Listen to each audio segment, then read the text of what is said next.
Wait a minute. I love that idea. How about some backstage passes? Oh. Yeah. Bay number 3 reports successful deminiaturization of probe Foxtrot 817. Ladies and gentlemen, we're returning to Earth immediately. Be prepared for another space jump. WDW Radio, your information station. Hello, everybody, and welcome to the WDW Radio Show, your Walt Disney World information station.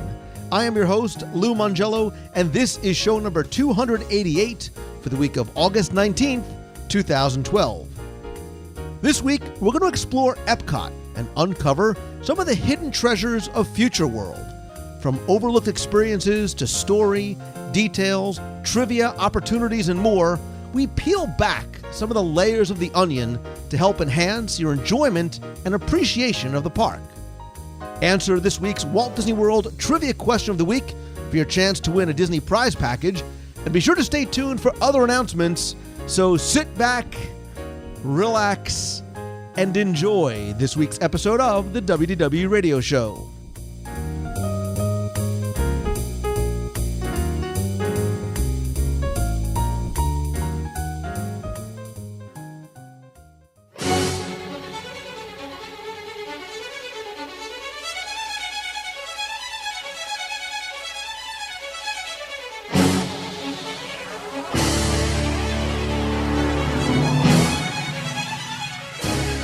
I continually talk about Walt Disney World in terms of layers of the onion. And what I mean by that is, on its most basic layer, Walt Disney World is about families and friends getting together at the parks to enjoy the attractions and the shows and the dining just very much on their face for what they are. But I think as you start to peel back some of those layers, you will discover more details, stories, tributes, meaning, and opportunities to enjoy and, yes, dare I say, even learn in the process. And so within Walt Disney World are countless examples of some of those things that you may overlook, which I like to call and consider hidden treasures. I think that they're meant to be sought out and discovered and enjoyed, and in our case, even discussed.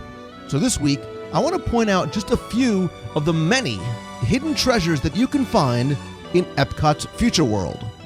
And so joining me once again is a man whose music library is, much like mine, replete with Epcot Center medleys, and whose camera roll contains many of the same photos of pavement, ceilings, tiles, fountains, and many more things that don't include the human beings that we're sharing them with.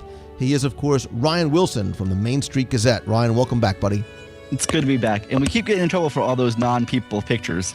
One of these days, we're actually going to go to the parks with our families and take pictures of and with them, because that's the basic layer of the onion, right? That's how we're supposed to be enjoying Walt Disney World. But you are very much like me. When we go, we do like still going to find and discover. Look, we've been hundreds of times, but I think this love and fascination that we both share with the details makes us kindred spirits, and that makes our experiences in the parks one of continuing sort of discovery, seeking out new discoveries.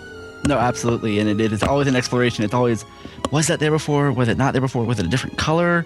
And that's even, that's getting down to the nitty gritty. But it's all these pavements, all these things, and we have two very similar wives in that they both are like, hey, we're up here. Point the camera towards your children. Point the camera towards us. So we want to remember this later. They're also both destined for sainthood. So they got that going for. Yes, absolutely. And when we talk about things like hidden treasures, and it's a term I use quite often when I talk about Walt Disney World, I think that trying to decide what qualifies as a hidden treasure are things that maybe we've discovered over time, or maybe things that have actually been pointed out to us, which is part of the reason why I like kind of paying these forward, sharing these with other people, letting them enjoy the adventure of seeking them out and eventually sharing them with others. I want to talk to them about it. I want to point them in the direction, but I also want them to have the enjoyment of the search and discovery of them as well, too. Yeah, definitely. And it's one of those things where I do like to, when I find anything, that I'm showing them to my wife or my dad or whoever's with me, and then I see other people stopping to look at them and they're talking about them, and and just passing it on, and you hear everyone else and you're like, oh good, this is going to get shared. And we didn't talk about this ahead of time. We just sort of floated out the idea of these hidden treasures in Future World. And, I think we talked maybe in the past about some in World Showcase and other places around the parks as well, too. And I will tell you that when I was putting together the list, I sort of just did a brain dump of the things that came to me first, the things that sort of resonated with me first when I thought about a hidden treasure. But I specifically did not maybe include many things, either the attractions per se, or maybe even things inside attractions per se, because I think the attraction itself is the top layer of the onion. Yes, inside the attractions there are many hidden treasures, and I'll mention one or two of some of those details and tributes that you could seek out. And I also, too, kind of avoided, for the most part, many of the holidays and special events that take place throughout the year in Epcot, like Flower and Garden, Food and Wine, specifically the holidays too, because there's a totally different set of overlooked experiences there, because they do add so many more layers to the onion on. You're absolutely right, and that's a totally different show for another time. But like you, I was trying to put together things, and I did a mental walkthrough of the park, sitting here in North Carolina. But I really tried not to go into the attractions in my mental walkthrough and my checklist of what do I look like, what do I look for when I'm wandering around. And so that was kind of the list I threw together as the week went on, trying to think of all these little elements that I love so much. And I think, and I'm curious to hear things on your list, because a lot of mine are maybe not necessarily things that you will find on a map or find, even in a guide that will bring you to them. You have to almost stumble upon them or seek them out yourselves as well, too. I want people to put the maps down. I want them to wander, as opposed to rushing from attraction to attraction and trying to just cram in as many rides and shows and, of course, meals as they can. And look, I completely understand limited time that you have in the parks during your vacation, but you can still do and experience and enjoy these things while you're doing that. It's just a matter of making sure you take the time to look up and around. So why don't you go first? I'm curious to hear, in no particular order, which is the first one you have on your list. In no particular order, and I did the same thing. I kind of want everyone to slow down and really see these things. But one of the first things that came to mind is, as you're making your way past Spaceship Earth and you're getting ready to turn towards Future World West and the Land and Soarin' and Imagination, are the lights in the pavement in just a little courtyard, the light filaments that come up in it. And you can't really see them during the day, but at night it's a really interesting thing. And I think most people just walk straight through that courtyard on their way out the door and never see these like really great little interactive lights on the ground. Yeah, and so this is one of those things that I sort of grouped into something I call the simple pleasure in Future World. There's that, and there's a few other ones that I had sort of put in there as well that I'll touch on later. But you're right, because the fiber optic lights, this relatively simple technology that was installed, I think around 94, 95, somewhere around there, yes, is one of those things that for most guests, they stumble upon as they're walking out after illuminations and walking back to their car in the parking lot past Future World. They look down, and these lights literally seem to come to life, and they dance, and they change color. And the bottlenecks that ensue are actually wonderful, because you see and you hear the fascination on from the voices of kids and adults as well, too, of this, like I said, relatively simple use of technology just embedded in the pavement. It's really great when I see, a small child, a 3 or 4 year old, on their hands and knees on the ground. They're trying to grab the lights. It's like a firefly to them. They're reaching, they're grabbing, and it's always really great for me to see when somebody is actually sitting in one of those benches there because they know about this spot. And yeah, they're taking a moment to relax, reflect on the day, and just this little show going on in front of them in, these 4 or 5 little tile panels. It's one of those great little spots. Except if you're a parent, right? Because now all of a sudden you become a disappointment to your kids, because every child goes, "Oh my God, Dad, I want this in our backyard." Like this, and my backyard goes Disney. Every kid wants it, and we as parents can't necessarily deliver. But, my kids keep saying, "Oh, can we have this in our backyard?" I said, "Well, we need to get a backyard first, and then we'll worry about the fiber optic in the pavement." I was gonna say, this is an HGTV kind of a thing. They need to bring it in and do this for someone at some point. So, but yeah, I think that's a perfect example of one of those things, because you cannot find it on a map. You're not necessarily going to plan it into your schedule, but when you stumble across it, I think it's a great discovery. Absolutely. So that's my first one. So let's hear what you have.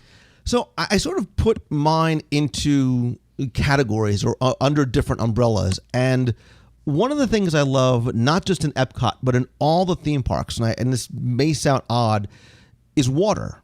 I love the water features, right? Whether it's a simple fountain. Look, part of the expansion of the new Fantasyland that I'm looking forward to most is not necessarily the attractions and yes, Be Our Guest restaurant, but it's the flowing river and the 5 waterfalls and the kinetic element that they bring in, the coolness, the motion, the noise, the sound of the water rushing, and what it adds.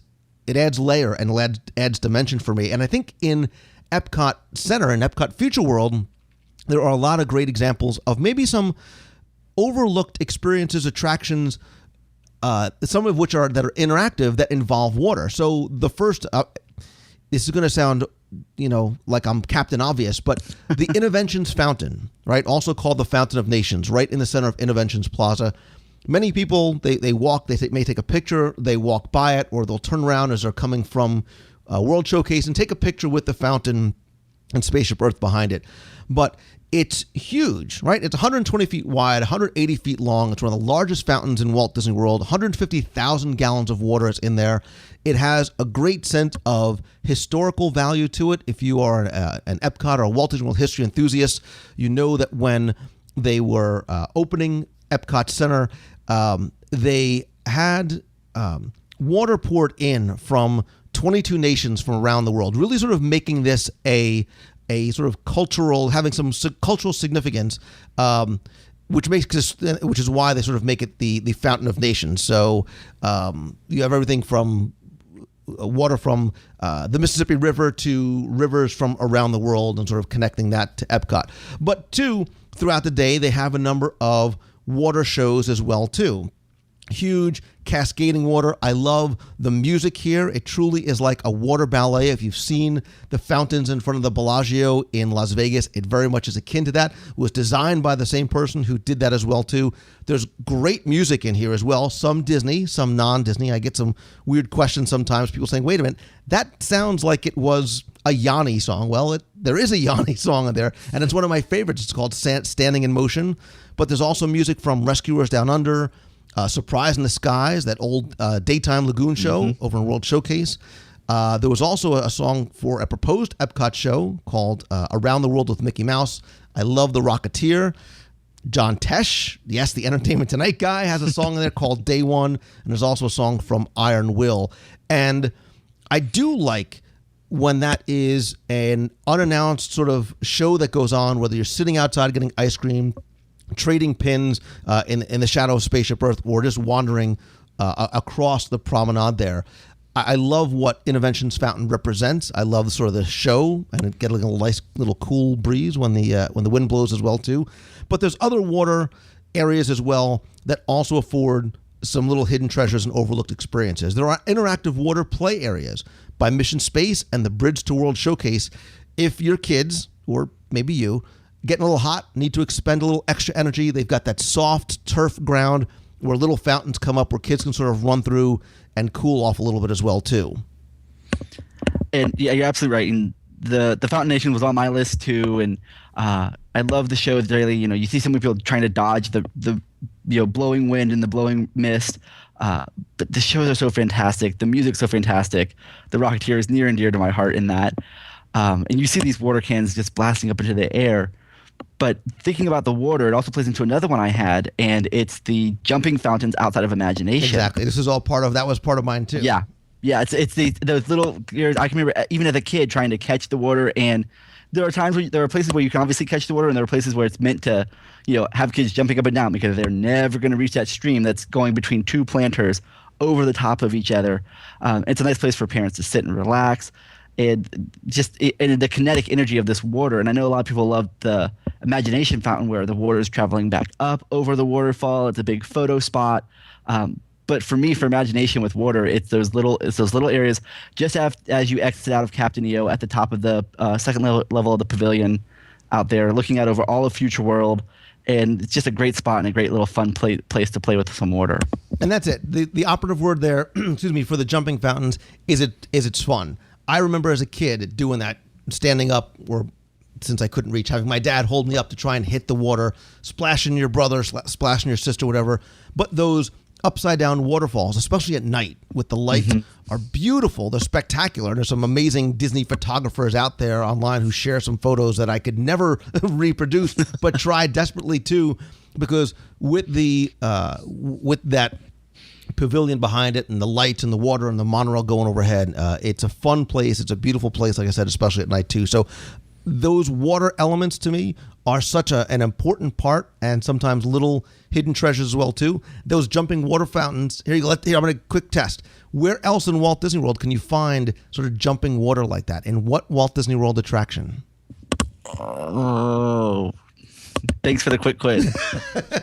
It's very early when we're doing this. It's very early in the morning. We need more caffeine. But in Splash Mountain. It is Splash Mountain. I'm going to say, yeah, Inside the frog. It's underneath when you're in the caverns and it's jumping over the cars. Yeah. There you go.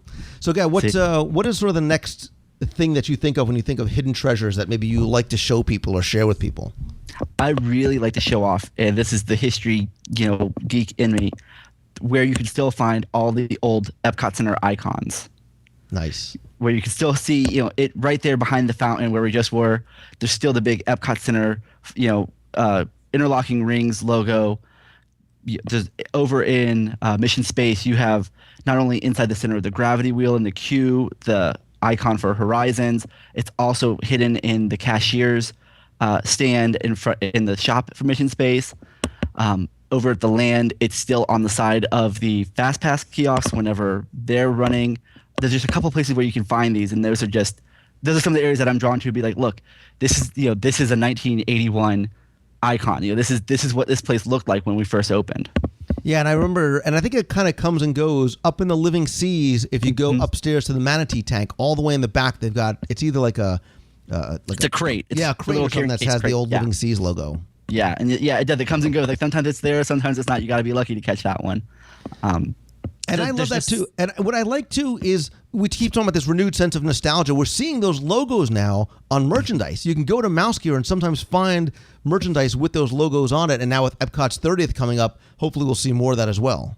Right, and you've seen it on the Vinylmations recently. They've had a figure with all the different circle icons on there, and it's definitely making a rebirth for it. And so I'm hoping that maybe we're going to get back to that kind of style of mapping of each pavilion had its own icon, and that's where you find X, Y, and Z activities. So keeping my fingers crossed. I agree with you. I love those as well too. I like seeing the merchandise with it. My son, when I was cleaning out some crates in my garage last week, saw my Epcot 25th anniversary Figment, who has the vest, with all the logos on it. He's like, "Oh my God, Dad, can I have them?" I'm like, "Oh, son, listen, let me explain this to you. This is a collectible now. This is officially a collectible." So, did you have a logo that was a favorite? Do you have one that sort of you can put on a shirt or put on a hat you would love to have? I really love Horizons, and so that and you can still see it. So I love it.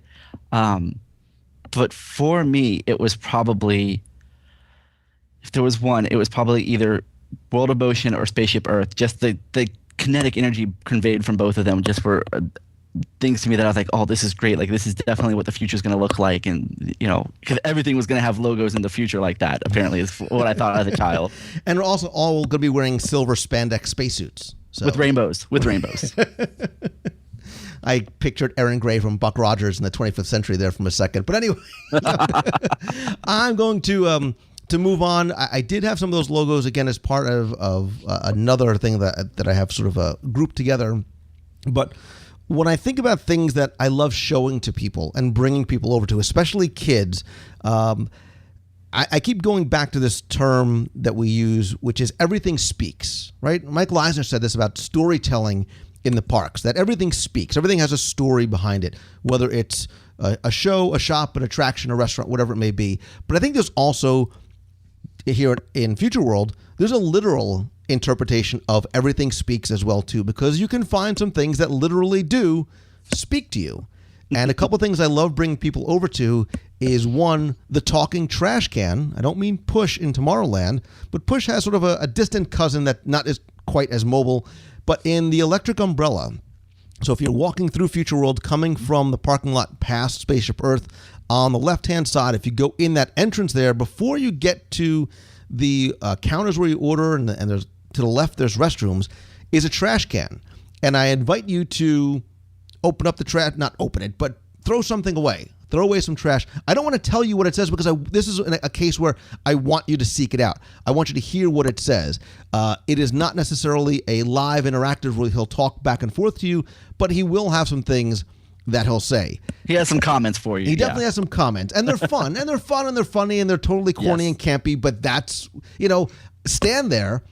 I don't mean sort of hang out outside the restrooms, but stand near there and watch people as they throw things away and sort of look at their reactions, because you don't expect it. There is no sign on that trash can. It's a normal trash can, just like the water fountains. So depending on where you go and get a drink of water in Epcot, you may be surprised as well, because you might get a little witty comment as well. Now, I think there were 3. I think, Ryan, sometimes these are turned on. They may not always be on all the time. One of them is past Spaceship Earth near Mouse Gear. One of them is in between Imagination and Interventions, again near the restroom.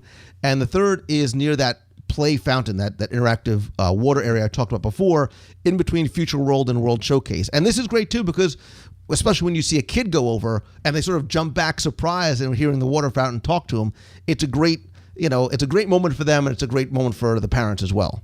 Yes, because then they start literally looking all the way around the water fountain, trying to figure out where this person is that they've heard the voice coming from. Or watching parents try and talk back. Yes, yeah, like hello. I love seeing people try to engage the water fountains. But you're right. I think they're sometimes they're on, sometimes they're not. There's sometimes they're hit and miss, because not every person who turns it on that it's going to talk for. But these are real fun little things to Future World talks back. I almost did my worst Alan Funt candid camera impression, but considering candid camera is probably not going to mean a lot to people who aren't over the age of 40. Candid camera was funny in its day, but we can probably do a candid camera with the talking water fountains. We're batting 1,000 with candid camera and John Tesh and Entertainment Tonight. Yeah, the icons references. We're totally 21st century today. All right, so what is next? What's another hidden treasure that you like to point out or show people? All right, it's something I like to show people, and I tend to cause a backup in lines when I do this, but I love it so much, because it's been there forever. It's over in Universe of Energy, and it's just as you walk in. There's this gorgeous tile mosaic, and it looks kind of like abstract art, but what you're actually looking at is a representation of the sun and the heat from the sun in these gorgeous little 1-inch tiles. And it's red and it's blue, and as you move further away, there's a blue tile that's a little bit further down, and it's a pinpoint on this blue tile, and that's supposed to be the Earth, and it represents not only the distance but the size of the Earth in comparison to the sun. And it's just one of these great stories of Universe of Energy that gets the ball rolling before you ever walk in the door, but somebody has to be there to kind of tell you and guide you through that story. And I love sharing that, and I love seeing people trying to measure it with their arms and trying to figure out what the distance. And I'm like, and it's just one of those moments I love. And what I like about that too is there is nothing explaining that to people, and while that may frustrate people, it's one of those aha moments that when somebody does point it out to you, you're like, I get it, I see it, and it all makes sense to me now. You can find that in so many places throughout Walt Disney World, whether it's the Grand Canyon fireplace at Wilderness Lodge, or, I'll even mention another one, over in the Land Pavilion, that mosaic outside that's meant to represent the different layers of the Earth as you walk in.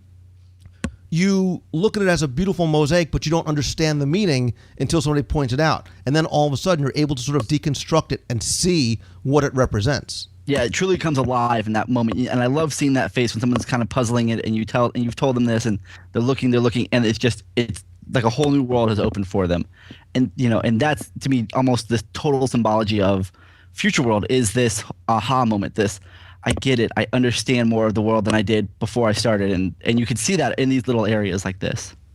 And excuse me, as long as I'm talking about that Land Pavilion mosaic, I'll mention another one.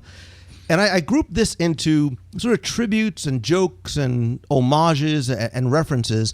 And yes, while that Land Pavilion mosaic, there's dual mosaics on either side of that entrance way. They're 134 feet long. Each is 150,000 individually cut and shaped pieces of marble and slate and glass and granite and gold to represent the layers of the earth that sort of leads into this great hall of the land pavilion. And what is special and I think spectacular about these is not necessarily what it represents, but that they are completely identical, or at least they were. They've been broken and changed over time. So it's not necessarily a mirror image of each other.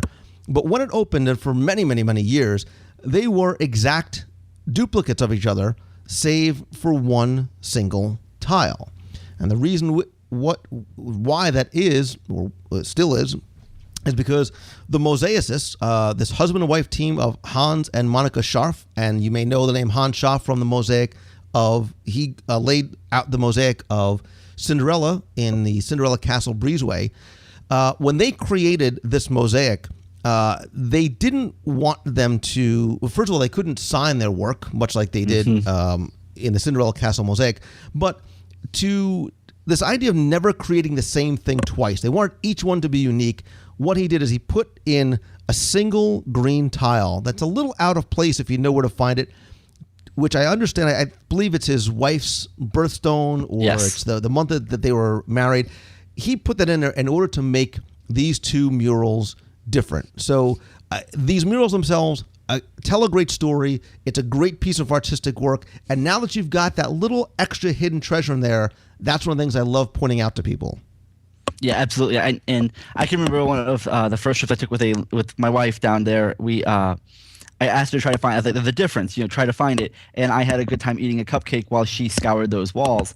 I was very mean in those days. It's amazing she ever married me. But no, those anytime you have tile mosaics and tile murals in any of the parks, they captivate me. Like, I will just sit there for hours and watch them. But making these things, unique in their own way and giving the artist their signature, it's just extraordinary. Yeah, and like I said, this is one of the things that I sort of put into this whole concept of small details, small references, small homages, whether it's to, we know the story of oftentimes you'll see a number on a pipe somewhere that may represent an Imagineer's birthday or his daughter's birthday or his old phone number. But you'll find, and there's hundreds of them throughout Future World. One of the ones I love is if you're going, as long as we're in the land, if you're riding, living with the land, as you're going into that farm scene, there's a mailbox that says R. Brown, and that the address is 82. Well, that 82 represents the opening year of Epcot. You mentioned the Horizons logo in Mission Space. In Journey into Imagination, there's a ton, if you sort of seek them out. There's references on one of the doors to Dean Finder, which obviously is Dream Finder. The Medford College jacket from The Absent-Minded Professor and the Computer Wore tennis shoes. The red tennis sneakers that are there as well, too. One little spark reference. I mean, there's tons and tons, and, you could... as you go through the attraction, you now have something else to seek out. Or when you see things, you try and connect, what does it represent? What does it relate to? Absolutely. On the test tracks pillars, you had 97 for the year that it was open. It was WDW-TT-97, which was Walt Disney World Test Track 97. Imagination is just filled with these things from the moment you walk through the door to the moment you exit the ride. You have over in front of Mission Space, this great planter that just looks like it's full of alien type of plants, but in actuality, it's outlined like the building of Horizons. And unless you really knew Horizons well, you wouldn't really realize that that's the same kind of footprint there.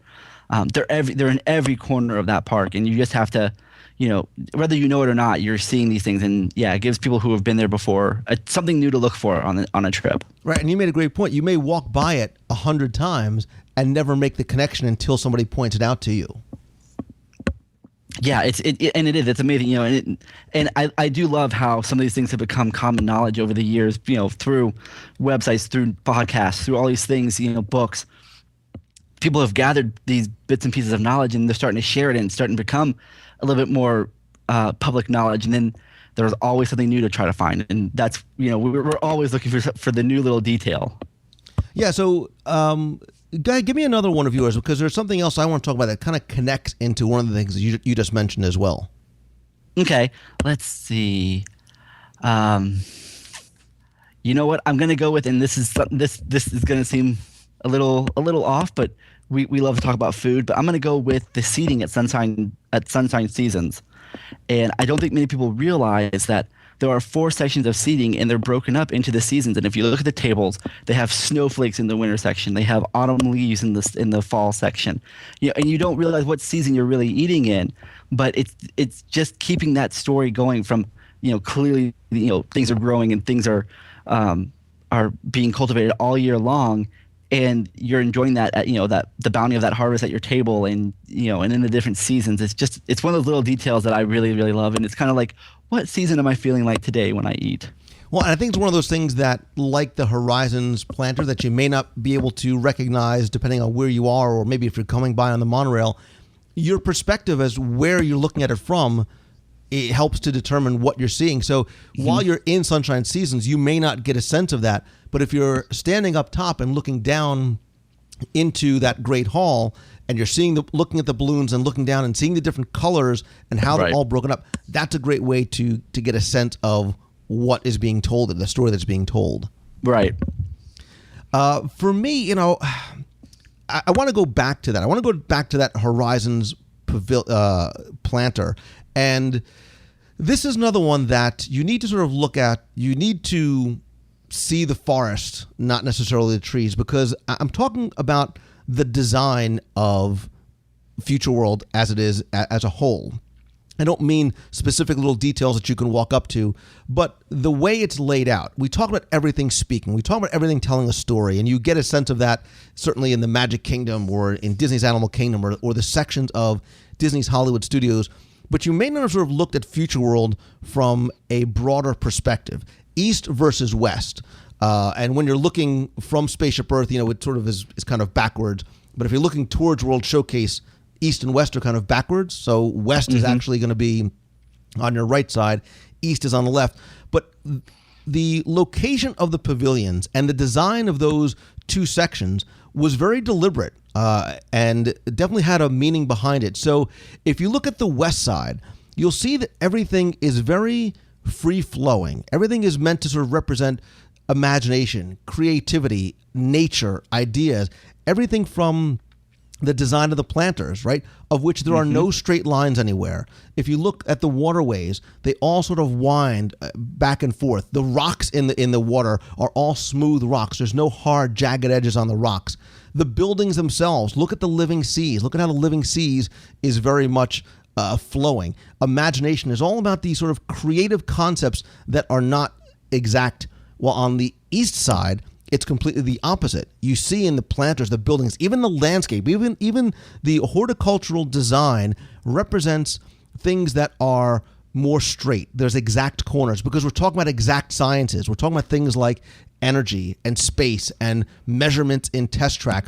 All these things that have quantifiable amounts and numbers and things, as opposed to the free-flowing designs of the opposite side. And when you sort of step back and look at it that way, all of a sudden I get it. It makes sense. I see why they put these things where they are, and how I want you to sort of wander between Future World East and West and see if you can notice that. Look at things like the planters. Look at just the way things are laid out, and you'll see those 2 very clear distinctions. This was actually something I was thinking about when you mentioned the water earlier on, because there's no water in Future World East as opposed to West, where there's massive amounts of water, massive waterways that you're walking over.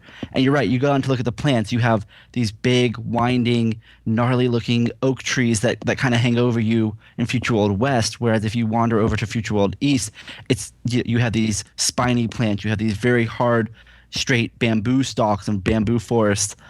It's all there, and it does, and it goes down to the design of everything from why something was chosen to be in one side as opposed to the other. And you go back so far in the planning where you can realize that the seas was at one point going to be in Future World East, and when that whole plan came out, they realized it fit much more with the natural sciences, the more creative forces of Future World West. Absolutely, and it makes sense, like I said. And when next time, if you take the monorail into, it's a good way to sort of really get that top-down overview of it. Mm-hmm. So, guys, what's next on your list of hidden treasures? Oh, goodness.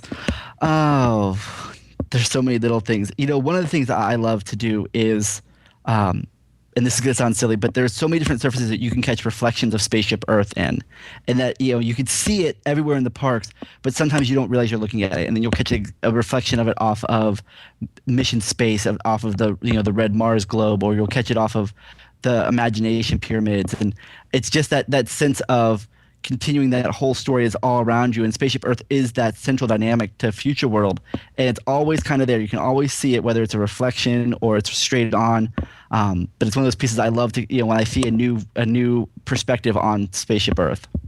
Yeah, and that's really interesting because now you're looking at it in terms of not the object of self, but how you can see it. And again, we talk about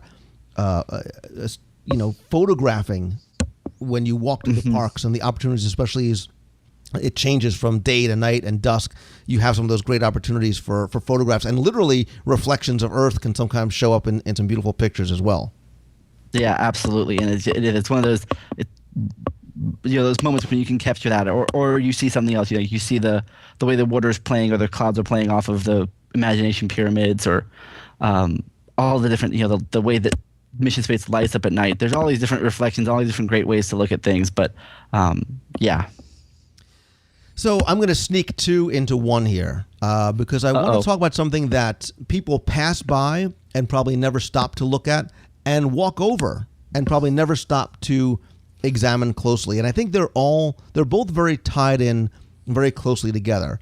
And it may sound silly for me to mention the Epcot Center dedication plaque, which is just outside the entrance turnstiles. And it was placed there when Epcot opened, and it reads, and I want to sort of read it to you because I want to connect it to something else. It says, "To all who come to this place of joy, hope, and friendship, welcome. Epcot is inspired by Walt Disney's creative vision. Here, human achievements are celebrated through imagination, wonders of enterprise, and concepts of the future that promises new and exciting benefits for all. May Epcot Center remain, inform, and inspire, and above all, may it instill a new sense of belief and pride in man's ability to shape a world that offers hope to people everywhere." And that was signed by E. Carden Walker. He was the CEO of Walt Disney Productions back in 1982. And so that idea of celebrating human achievements and the wonders of enterprise and concept of the futures, I think ties into something that was not their opening day, but was added in the late 90s, I think around 98 or so. And it is on that east side as you walk through the breezeway through Interventions towards the Land Pavilion. If you look down, you will see a series of concentric circles, which you may not realize, that have a number of individual smaller circles inside them, which represents just what that dedication plaque is talking about. Mankind's greatest achievements, from the invention of the wheel up until the modern day internet and beyond. And this is something called discoveries. A lot of people think that this represents the center of Walt Disney World, which it does not. Again, that sort of geography of Walt Disney World changes a little bit. That's not what this is meant to represent. It's meant to represent the greatest scientific discoveries and the people that discovered them, going back through time. So you'll see these circles that have quotations about innovation and discovery and the power of imagination, and you'll also find quotes from a lot of people in a variety of different fields. Again, things that are represented in that free-flowing side of a future world to the more exact science. So physics, mathematics, biochemistry, education. So John Dewey from the Dewey Decimal System, Thomas Edison, Sir Isaac Newton, Marie Curie. And you'll also not see the people, but the things that were invented as well too. These different breakthroughs in technology from prehistoric times to modern days. So from stone tools to the alphabet to the printing press to DNA and nuclear reactors and the internet. This represents exactly what that dedication plaque is talking about, this power of imagination. So it actually is fitting where it is, too, because it does sort of sit in the shadow of the Imagination Pavilion. I love this. I love showing it to people, especially kids, because this, Ryan, and you as an educator know the opportunity to educate kids in an environment like this is one that is wonderful and should be seized, because I've done that. I've talked to my kids. I said, do you know who Thomas Edison is? Do you know what he invented? And then all of a sudden they become fascinated, and it resonates with them. They grasp onto it because of the environment that they're learning it in.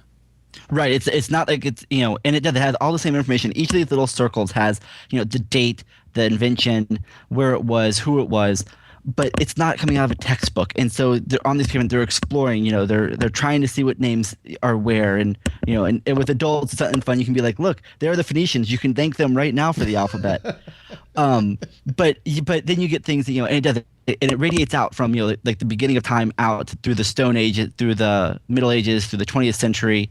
And they're all pieced out, and you have to go and you have to look and explore and see, and you'll see some names a couple of different times in different places. And it's an extraordinary tool for not only educating, but to absolutely tie together everything that is Future World. Yeah, and it's one of those things that I think very much is in plain sight, but is hidden because the way people just walk over or walk by it or don't just know what it is or what it represents. I agree. I've caused more than one traffic jam there, either taking pictures of it or trying to show people different things. And especially when I have a friend who's into medicine, and I can be like, well, look, here's, penicillin, here's pasteurization, all those different elements, and you end up causing a traffic jam because it is right in the middle of that walkway. And so everyone sees it, but I don't know how many people really take notice of it, and it's a shame because there's so much to be gleaned from it. Right, and I've actually heard people as they walk by say, oh, look, there's the sun in the center and all the planets around it, because they give it a cursory look. Yeah. That's one of the times you want to go over and sort of help them without being that creepy guy. Yeah, exactly. Right. But I highly encourage people to seek this out and look at it a little closely to sort of get a better understanding and see actually how many of the names and quotes and things on there that you recognize. You might actually be surprised as to when some of these inventions actually took place too. Right. You see some things and you thought, I thought that happened a lot later, but technology takes time to catch up to the everyday person. So when you see that, you're like, wow, that's been around for quite a bit longer than I've thought. So, Guy, what do you have anything else left on your list? And it's something that is not only overlooked, but you totally ignore it entirely because it's hitting one of your other senses, and it's the music of Future World. You and I are. I said we're kindred spirits. We're not joking when we say that. We talked about it earlier with the Fountain of Nations and Inventions Fountain, but it's everywhere. As you're walking, from the time you walk into that park, and the soundscapes that are created for each individual pavilion, from the night and day kind of thing in the land to the very whimsical kind of music that plays over by imagination, the kind of comedy of errors you kind of get with Ellen's Energy Adventure now. There's so much to the soundscapes of each individual pavilion that just takes you to that place. And, there's nothing I like better. And there'll be plenty of days where I'll be sitting here writing and I will put on the background loop from Innovations Plaza and just sit there and and I'll write, and it just keeps me very centered, and and you can ignore it, but it's part of that whole experience. I am totally with you, and this is one of the things I had saved for the end because I think it is one of the things I enjoy most about Epcot is this atmosphere music, and it changes, right? It's changed over time, and it changes by location, and from that early Epcot 82 entrance rock ballad theme, kind of. that early entrance theme, which we've heard come back, especially again with Epcot's 25th and with Epcot 30th, that we've just begun to dream, sort of very inspiring kind of music, to the songs like I mentioned earlier from Innovations Plaza, to the early Epcot 80s music when you had sort of that Feel the Flow and Magic Journeys and Golden Dream playing throughout even Future World. Has that sort of grown and changed. They've added some music as well too, but one of my favorite things to do is sit outside by Electric Umbrella and have some lunch or have a snack and listen, just enjoy the music of Future World, because there's a variety of different medleys and melodies and individual songs that play. When you get that water ballet coming from the Fountain of Nations, you get a whole different set of music as well too. And you're right, the fact that they pull some of these representative theme songs out from the pavilions and play them throughout Future World is great, because they're very recognizable, especially to those of us who have been visiting Epcot Center for 30 plus years. Absolutely. I 30 can years. remember, I can almost remember the trip where I realized that they had added the Soren music, that very airy, brave, bold new world kind of theme out to the entrance melody. So we were sitting out there at the ticket gate, you could hear it. But I've used Imagination's music, that very oompa, bubbly beat. I've used that in my classroom with preschoolers to do dancing. And, it depends on what mood you're in, but there's so much music there. And I think it really just gets washed away in what you're seeing and what you're experiencing and what you're eating, that you may not notice it, but it definitely helps set the scene. And go back to what we said before about the distinctions and the differences between Future World East and West. Mm-hmm. See if you can, the music that you hear on both sides is different as well too. What you'll hear by Mission Space or Test Track is going to be different than what you hear over by the Living Seas or the Seas with Nemo and Friends. See if you can sort of get that same sense of the difference is even the styles of music that are represented in the architecture as well too, because they do very much connect and parallel one another. Absolutely, yeah. Like you're talking about with Test Track, it's very much of a mechanical sound, and even to the point where you can almost hear engines firing, whereas over towards the seas, it's much more fluid. It's much more natural, melodies to it. So yeah, it's all there if you're really paying attention to the story all around you. Yeah, and so for me, that was really a big one, and there would just be a couple more that I would mention on the list. Again, there are things that you don't necessarily look out, but when you find them or when they are thrust upon you, you really enjoy them. So, for example, at the end of Mission Space, when you go into that post-show area, before you get into the gift shop, right? Everybody, the joke is that you're always dumped into a gift shop. Well, here you're put out into an area where there are a lot of different things that you're going on. You can send a postcard to home, a sort of a video postcard to home. You can play games. You can play interactive games with people who are playing online at home. There's also the low-tech play area for kids where they can expend some of that extra energy. Or if they're waiting for mom and dad and they're in that sort of the area there before they're coming off of Mission Space, they can go and play in there as well too. It's a combination low-tech, high-tech, interactive kind of thing, which I like, which is not necessarily something that people are seeking out when they go to Epcot. The thing that I meant when I said something is kind of being thrust upon you is something like the Jameters. And I will admit, Ryan, that the first probably one or two times I saw the Jameters coming out, I'm like, this is so cool. They've got these custodial people. They're so talented. Everybody here, all the cast members are so incredibly talented. And look at how they're sharing.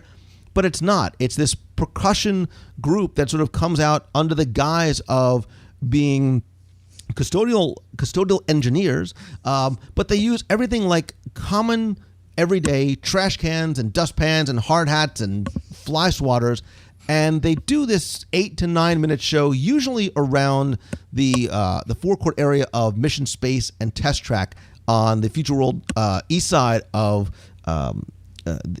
Future World. They are in the Times Guide, but I think for a lot of people, their first exposure to them is not saying, hey, we need to go and look at the Jameters. It's they're walking by, they're walking out, and the Jameters are playing. They're fun, they're interactive, they're loud, and which is good because it brings, I use the term the audible weenie. Walt used that term of a weenie, of Mission Space is a weenie, Space Mountain is a weenie, all these things are weenies, but when you hear something like that going on, you see how it pulls and draws a crowd in around you. And the fact that it's fun, the fact that it's upbeat and very lively, very kinetic, adds a nice sort of unexpected surprise. Absolutely, and there was a time when they weren't on the guides; they were just kind of show up, and it's this amalgamation of the musical kind of stomp theater with the percussions of like Future Core, for those of us who remember Future Core. But it really is great, and they kind of change up what they're carrying with them depending on if it's flower and garden or if it's food and wine. But it's just this amazing sound, and it's this amazing show that they put on. That was one of those things that was kind of hanging around my list. And but you're right, I don't think people see it on the Times Guide and go, we have to go see what this Jameters thing is. They stumble upon it, and I don't care who you are. The first time you see them, you'll realize what kind of a real sound they have, because there will be a massive crowd of people watching them. Yeah, and going back to what we said earlier, this is something that changes around the holidays, around Flower and Garden, around Food and Wine. You do have more of these kind of, their role changes, and you see more of these kind of things like the Jameters coming out during those special events as well. So do you have a final one that you want to make sure you hit, or a favorite one? Let's see if there's, there was one little thing, and it just kind of fun for me. So often we talk about the galleries at Disney's Hollywood Studios that reference all the different films, whether they're horror movie, villains, or you have pieces of Disney animation history. But in the Imagination Pavilion, just as you're walking in, there are a few pieces from Flubber that there's the little robot from Flubber that I really want, I find it fun that there's like a piece of the studios inside of the Imagination Pavilion. So that was the one little piece I had. And there are so many little things like that, but that I think will be like my, the last dying piece.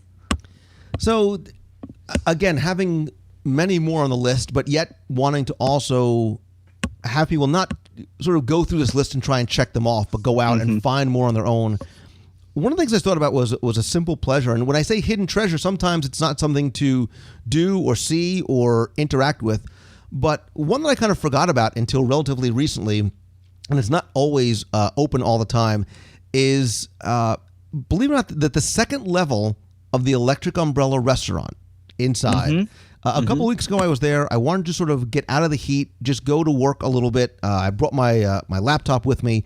And sometimes when that second level of the Electric Umbrella is open, there's not a ton of seats up there, but if you get a spot by the window, it's a great place to look down on the breezeway in between Future World East and the Interventions Plaza.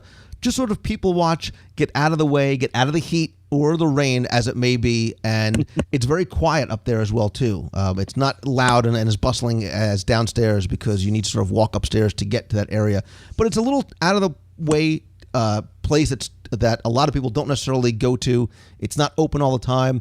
I love a lot of those little nooks and crannies in Future World or in any of the parks where you can do just that, where you can kind of escape, work, be quiet, eat, whatever it may be. And the second level of Electric Umbrella, when it's open, is a great place to people watch and sort of get away from the crowds. I was gonna say, and that just sparked, one of my favorite spots is right there behind Spaceship Earth as you're coming in or as you're leaving, is that little planter that's right there. I love that planter so much, and it changes so much throughout the years, and not even just because they have Flower and Garden event or Christmas event and they put up new planters for that, but that the actual pattern, the actual floral pattern they put in there changes regularly throughout the year, and I love just watching and seeing what's new there whenever I'm there. And as always, Ryan, you know that there are things that we left off the list.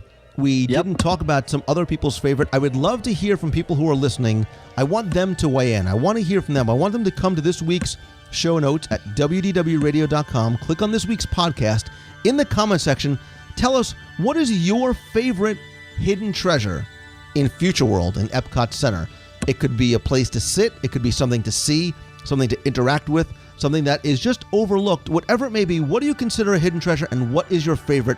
Share it with us. We would love to hear it. If it's something that we mentioned, go ahead and help sort of validate one of our entries. If you think that we're crazy, you can go and comment there too. I also want you to go to Main Street Gazette. I'll put the link in the show notes. That is Ryan Wilson's website.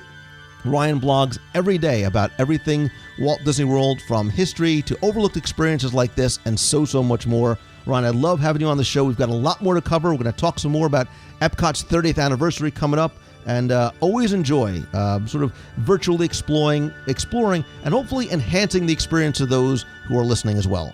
That's the goal, is to enhance everyone's experience, and it's always a pleasure to be here. Thanks, buddy. Not a problem.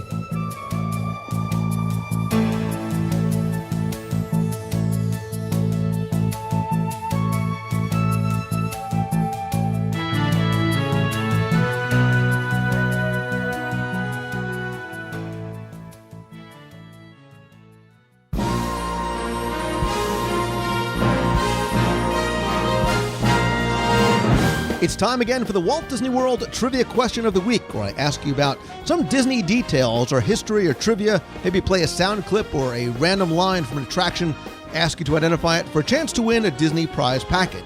Before we get to this week's question, let's go back to last week, review the question and the answer, and select our winner. So as you know, last week we talked about Destination D and some of the fun that we had there, including and especially the evening concerts from Dick Van Dyke and Alan Menken. And I talked about how the scope and the breadth of Alan Menken's work is immense, and it goes beyond Broadway and Disney animated films that he's so well known for. And I said that in addition to creating a song for Disney Theme Park out in Japan, he actually wrote a song for a recent live-action Disney film. And I asked you, what was the name of the movie that Alan Menken provided a single original song for? And the hint I gave you was that he didn't score the entire film, just created this one song for it. And believe it or not, you may not know that the answer is Captain America. Because if you remember the movie, and if you haven't seen it, you should see it, he is the first Avenger. Steve Rogers wants desperately to join the fight and help in the World War II effort, but after he is given these incredible powers, the powers that be feel that his role would best be served helping to boost morale, and he's traveling across the country, singing and dancing to this patriotic march called the Star-Spangled Man. Who will campaign door to door for America? Carry the flag shore to shore for America. From Hoboken to Spokane, the Star-Spangled Man with a flag. And that was written by Alan Menken, and he talked about how he wanted it to be sort of in an Irving Berlin style of a This Is the Army, Mr. Jones, or God Bless America, really patriotic, authentic to the 40s USO type experience. So the answer we were looking for was Captain America. So many of you entered. Thank you and congratulations to all of you who got it right. You were playing for a set of audio walking tours, WDW radio luggage tag, button, pin, and some Destination D items I brought back from California. And this week's winner is Jenna Lewis. So Jenna, congratulations. Please send me your address and information. I'll get your prize package out to you right away. If you didn't win, that's okay, because here's this week's Walt Disney World trivia question of the week. And so this week we're talking about Epcot and sort of a sense of nostalgia with the 30th coming up. And so I thought we would maybe go back in time. And if you remember, Innoventions was originally known as Communicore and featured a number of different hands-on exhibits and information centers and some small attractions, many of which complemented or extended the experiences you had in the different Future World pavilions. So at one of the exhibits, there was a small purple and chrome robot. He sat on a rotating pedestal and actually played sort of a question and answer game with guests using some very basic speech recognition. So your question for this week is, what was the name of that robot? You have until Sunday, August 26th at 11:59 p.m. to get your answer in to contest@wdwradio.com. You can email your answer there with the name of that small robot. Again, you'll be playing for a package that includes audio tours, a luggage tag, a button, and how about I also throw in a Sherman Brothers songbook CD with 59 of the Sherman Brothers greatest hits with the cruise coming up and Richard Sherman joining us. That'll be fun and appropriate to give away a Sherman Brothers CD as well. So there you go. There's your question about the purple robot. Again, Sunday, August 26th, 11:59 p.m. to contest@wdwradio.com. Good luck and have fun.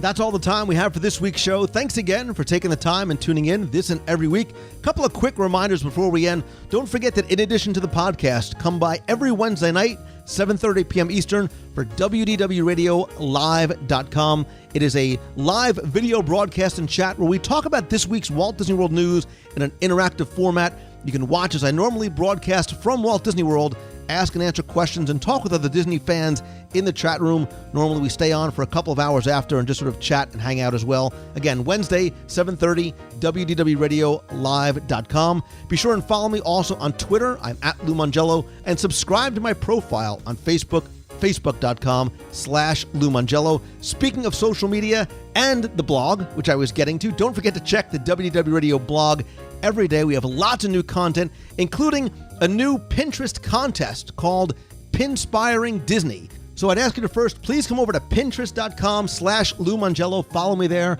I've got a lot of Disney, Walt Disney World, tech, geek stuff there as well, too. I also play some games and contests there as well, too. And on the WDWRadio.com blog, we're also going to be starting a new Pinterest contest every month. And our first one, we're going to ask you to create a Disney-inspired bank or coin jar to collect that change that you're saving to use on or for your next Disney vacation. The sky's the limit. Kids can join. Adults can play as well, too. Contest entries are due August 31st. So again, check the show notes and the blog over at WDWRadio.com.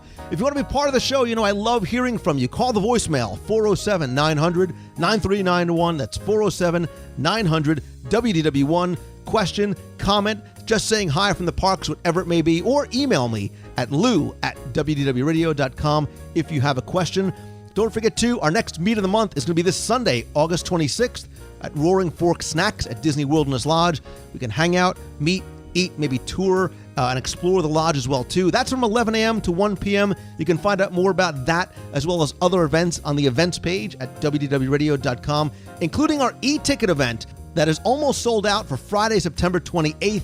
Tickets are on sale on the events page. Also, stay tuned. I'm going to have a new video coming out on the blog about the e-ticket event as well, too. Also, if you are a blogger or a podcaster or looking to start your own blog or podcast or use social and new media, I'm going to be the keynote speaker this year at the Central Florida Blogger and Social Media Conference on Saturday, September 15th at the Orlando Science Center.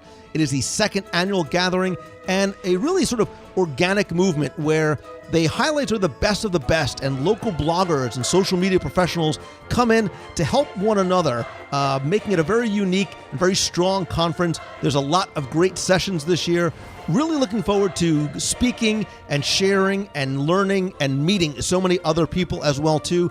I'll put a link in this week's show notes to the video I did, as well as the Central Florida Blogger Conference page, as well as my speaking page over at LouMongello.com. You can find out some of the other presentations I've given in the past, some other things I have coming up in the future as well. And if you are going to be attending the conference this year, send me an email to lou@WDWRadio.com or send me a message on Twitter @LouMongello. Love to know that you're coming. Look forward to meeting you there. Quick thanks to my partners and sponsors, MouseFanTravel.com, my official recommended travel provider. Look, if you're going to Disney World, Land, Adventures by Disney, Disney Cruise Line Vacation, anywhere you want to go, Becky and her team can certainly help you out there. All-Star Vacation Homes has more than 150 townhouses, up to 8-bedroom homes within just a couple of miles of Walt Disney World. Bring the whole clan down. You get your own private pool, spa, game room, multiple master bedrooms, and lots more. If you want to get some Disney magic delivered right to your door every other month, Celebrations Magazine over at celebrationspress.com. There you can subscribe, order back issues, and now get the digital version right on your iPad, including all the sold-out back issues are available there as well. You'll find links to that right in this week's show notes. And finally, don't forget about the Disney Food Blog special offer on their DFB Guide to Walt Disney World Dining, 20% off and satisfaction guaranteed money-back offer over at dfbguide.com. There's planning worksheets, detailed information, tips, scavenger hunts, dining itineraries, and lots more. Also check out, they have the new Food and Wine Guide, which is just released. Perfect time for the Epcot Food and Wine Festival coming out soon. You're going to find links to all these on the site and in this week's show notes. And as always, my friends, and you are my friends, whether we have met yet or not, if you like the show, all I ask from you is that you please help spread the word. Let others know about the show on the site. Tweet out that you're listening. Share out links on Facebook or Pinterest or Google Plus or your favorite discussion forums. And please come by, rate and review the show over at iTunes. Very, very much appreciated there.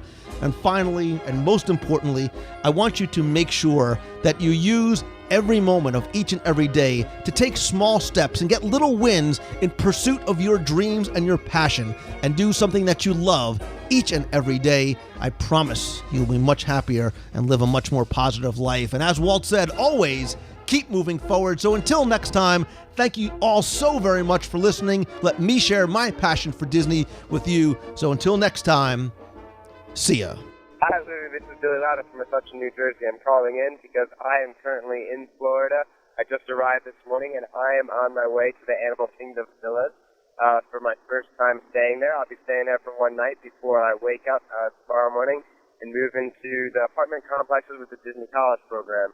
I'm super excited. I'm looking forward to it. Over the past 3 weeks, I've driven about 2,500 miles, so a little time spent in the car, but that's plenty of time to listen to Walt Disney World Radio on my iPod and a few other podcasts that I really enjoy. All I guess I wanted to say was thank you for allowing us to share our Disney enthusiasm with you by being able to call in, and thank you for sharing your passion with us. Hope everything's well. Take care, Luke. You've got a friend in me.